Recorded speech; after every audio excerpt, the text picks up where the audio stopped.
Hey there. Today, I want to talk about food, farming, and the future of human life on Earth.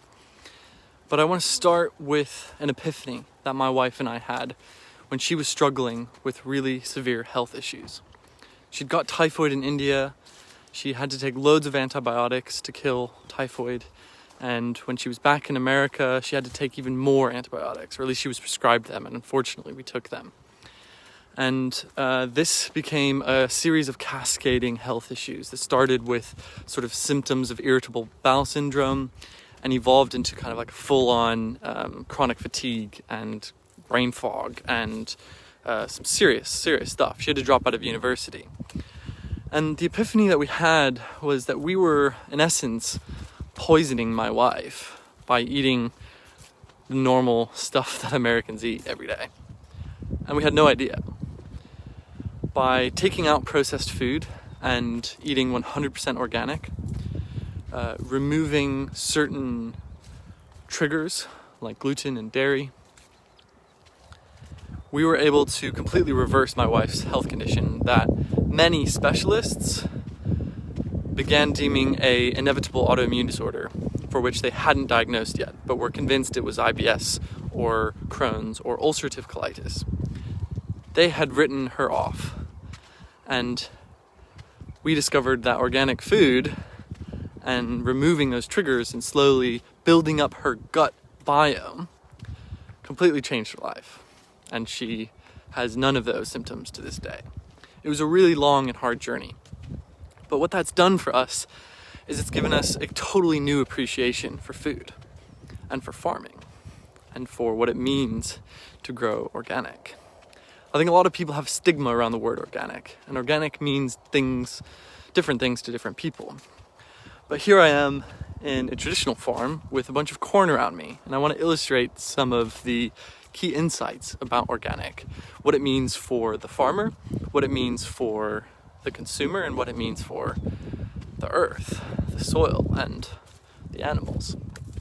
So, sorry, Mr. Farmer, I'm gonna lambast your field a little bit here. It is beautiful, but I'm gonna kind of go into a bit of detail. Hope you forgive me if you see this. I still love you. So here we are. We have a bunch of corn in some soil or growing medium, really, actually. This soil is more like sand than anything. It breaks apart and it's very sandy, you can see it. And it's not just the type of soil, it's actually, mostly dead. You can't see any critters in it. There's no dark organic matter. It's just kind of the sand. And there's no real nutrients in this sand. When I was here a few weeks ago, before the corn had sprouted, the farmer had laid a bunch of fertilizer pellets, which is what traditional agriculture does. And the fertilizer pellet is an oil product that's really three things. It's nitrogen, phosphorus, and potassium. Those are the key nutrients that scientists have deemed necessary to grow plants. Great, fine. They've taken this scientific reduction approach, which seems quite clever, and they've managed to turn this field, which is probably, 13, 14, 15 acres, into a field of one crop of corn, so that a big tractor can go through here and plant all the seeds very efficiently and to harvest everything very efficiently, which is great. And from a short-term perspective, this creates a temporary increase in yield from a perspective of weight and crop mass. But from a long-term perspective, what this does is it destroys about 3 tons of topsoil every single year. That's fact number 1. Look it up. Topsoil is actually alive, and it's necessary to grow plants. If you have absolutely no topsoil, no organic matter on the top, you basically just have a sandy growing medium, which is what happened during the Dust Bowl. Look up what happened then. I think a lot of people starved to death. It's not good growing in sand. That's why you don't see farms in deserts. So that's the first thing that this does, is it destroys topsoil at a mass of about 3 tons per acre per year. So that means there's about 45, maybe 50 tons of topsoil. 50 tons. 100,000 pounds of living organic matter that's completely destroyed every year from this farm. And as a result of that initial consequence, Scientists suggest we have about 60 years left before all of our topsoil around the earth is completely gone. 60 years. My son isn't 2 years old yet. I want to see him live much longer than that.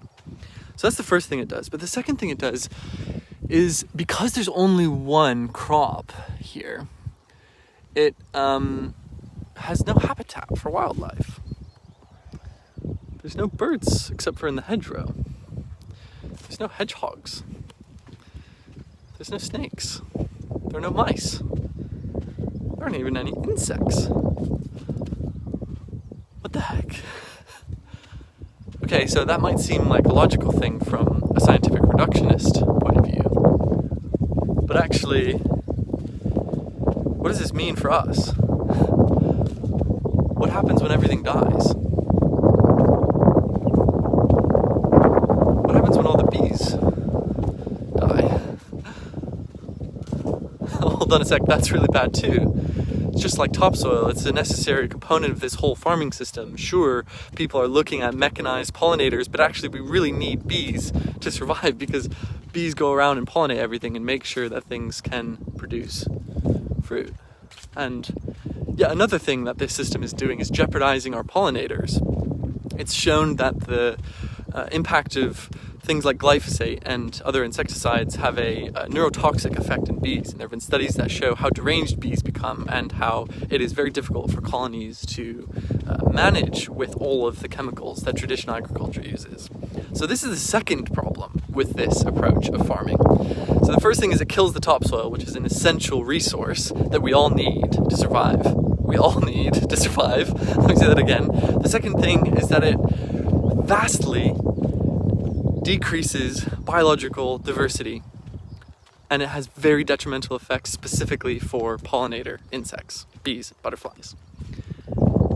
That's also really bad. But the third thing that it does is it poisons our water supply. Look this up. I promise you, I am telling you the truth. We have a massive problem worldwide with freshwater pollution because of traditional farming. So that's really bad. The other thing that it does is that the machinery used in this place poisons the air as well. 10,000 people a year die from air pollution. That number's only getting worse. Actually, you know what? I think I got that wrong. It's 10,000 people a day. Looked it up. That's a bit of fact checking I need to do. I'm getting a hazy brain here. So that's the other thing. It not only poisons the water supply, number 3, but it poisons the air. And it makes it difficult for us to breathe, which is a bad thing, because all of the vehicles that are being used to make this work are polluting massively. The other thing that it does is that it puts farmers in a kind of indentured servitude to pay off their loans. The amount of machinery and the amount of chemicals required to farm at this scale is a significant capital outlay.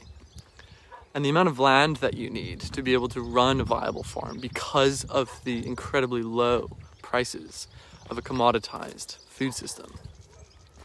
This puts farmers in a really difficult economic position where only the largest farmers can survive, which basically compounds and perpetuates this problem, right? Because it means more land mass is being attributed to more farming, which is killing more soil, poisoning more water, and polluting more air, and killing more insects and birds.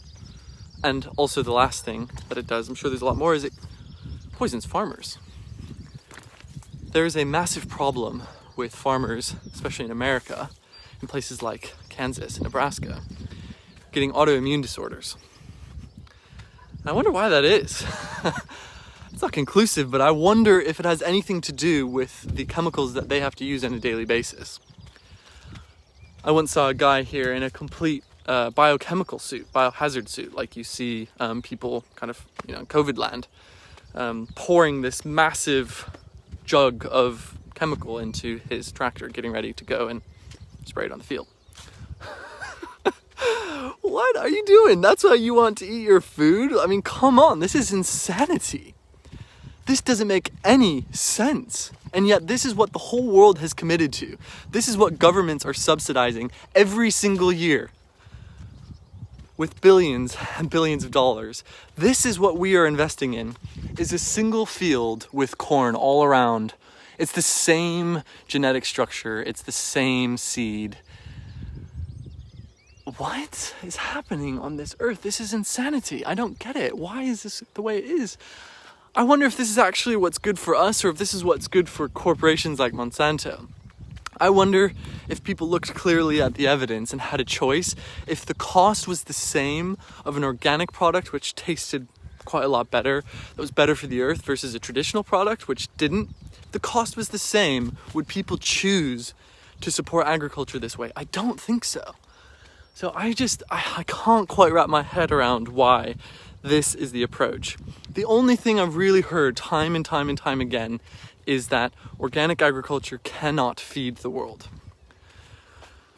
I mean, that claim, first of all, isn't factually true, because if you look at the breakdown between organic and traditional, while traditional does have a slight increase in yield, organic is catching up slowly year after year. And if you look at all the factors, all of the dimensions that I described, it is a more resource efficient way of growing food organic. It has less inputs, it has less costs. If you look purely at the yield of the mass of the crop that's produced, yes, traditional agriculture is more efficient by about 7%. 7%. But if you look at the cost of polluted water supply that needs treatment, of destroyed wildlife, which can't really be easily regenerated except for a rewilding process that takes years and years, the cost of the topsoil, the cost to the farmer's health, the cost to our health, like, surely this isn't the most efficient way to grow food. This doesn't make sense. I want to be talking about horizons of thousands of years of soil, thousands of years of growth. I don't want to be talking about 60 years. This is insanity. So for me, like, that one foray into organic has become a massive lifelong passion that I want to try and break down the barriers, the economic barriers, the time barriers, the mental barriers that prevent people from buying good, healthy, organic food, grown as close to their home as possible, with as few of food miles and as little inputs from the outside world. What if we could close the loop and have deeper relationship with our community? What if we could close the loop and have farms growing different things in different places, each with a kind of local, typical type of produce? What if there could be really specialized communities growing things that only grew in this area? What if this farm was broken up into 12 or 13 different plots that different people had responsibility for, that grew really interesting things in a diverse, biological, and sustainable way? Wouldn't this world look completely different, right? Like, if we're looking at millions and millions of people being unemployed around the world and trying to create jobs, why don't we change the way that we grow our food? So instead of having one farmer with one massive tractor do all of this and destroy all the soil,